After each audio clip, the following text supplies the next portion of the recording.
Dr. Cliff Lashley was an educated man.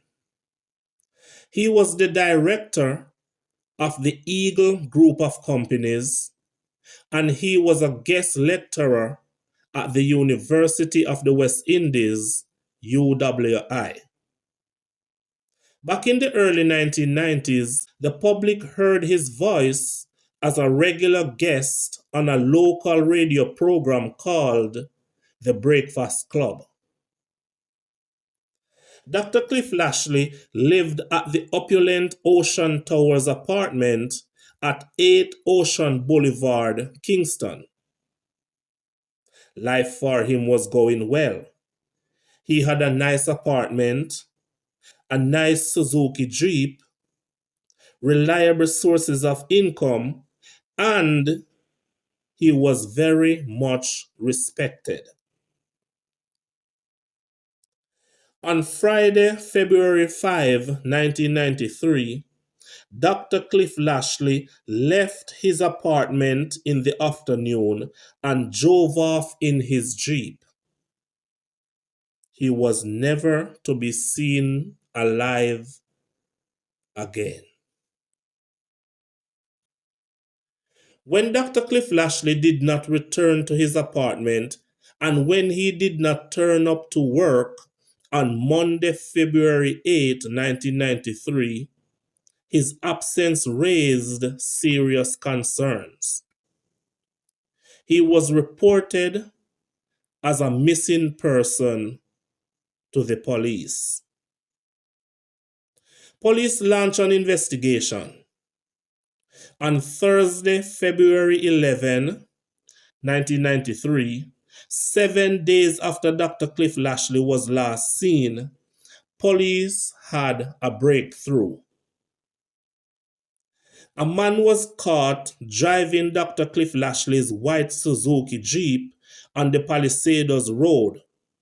That's the road leading to the Norman Manley International Airport. That man caught driving the stolen Jeep was 29-year-old Peter Rowe, who worked as an airlift handler at the Norman Manley International Airport. When questioned, he tried to deceive the police by saying that the Jeep belonged to his uncle. But his deception failed. He was searched, and the police found on him keys for Dr. Lashley's Jeep, the keys to Dr. Lashley's apartment, and credit cards belonging to Dr. Lashley. Peter Rowe was immediately arrested. On that same night, February 11, 1993, police officers went to his home at 59.5 Lady Musgrave Road, St. Andrew.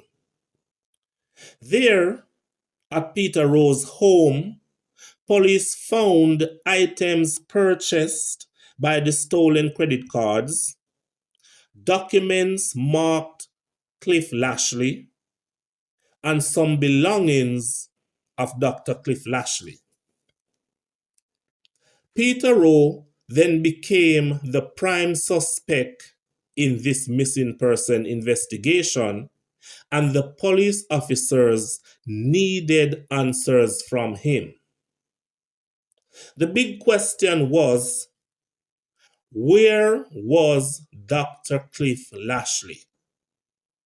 Or to put it another way, what did you do to Dr. Cliff Lashley?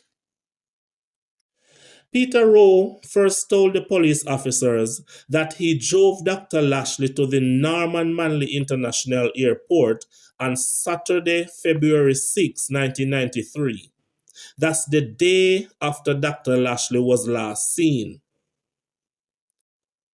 He said that Dr. Lashley then took an American Airlines flight bound for Miami at 1 a.m.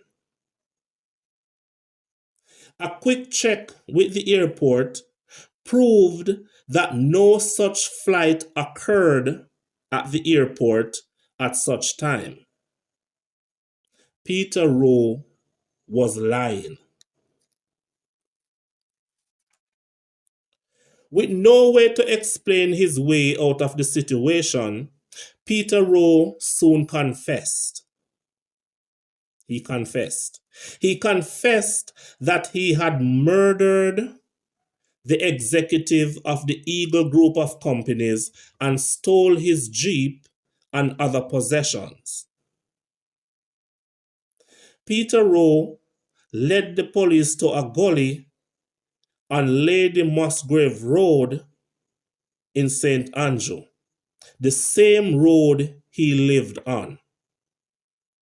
There, in the gully, police officers found a crocus bag with the hands, legs, and head of Dr. Cliff Lashley. Left in the gully for days, the body parts were decomposing with a horrible odor. The 29-year-old Peter Rowe, seen here in this photograph in handcuffs, was later formally charged with murder.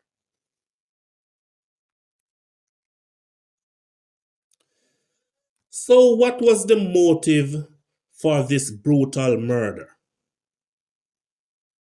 It is hard to say with certainty. This is because Peter Rowe did not reveal the motive or the reason for his action. In court, he pleaded not guilty and claimed that he had nothing to do with the killing.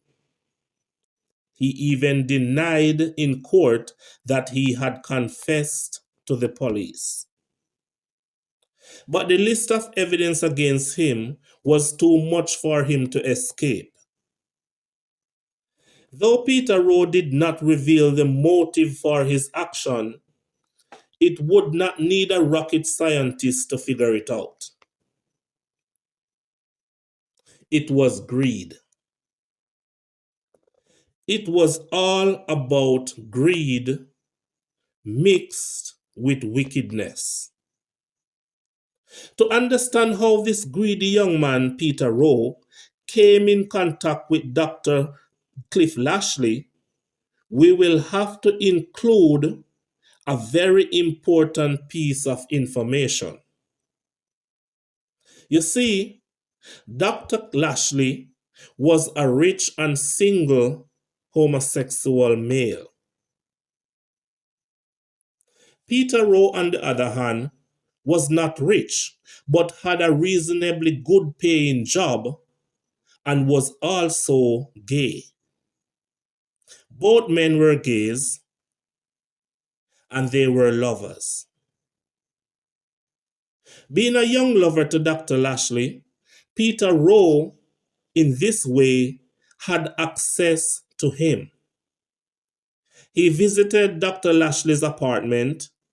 He saw his expensive things, noticed the credit cards, and so on.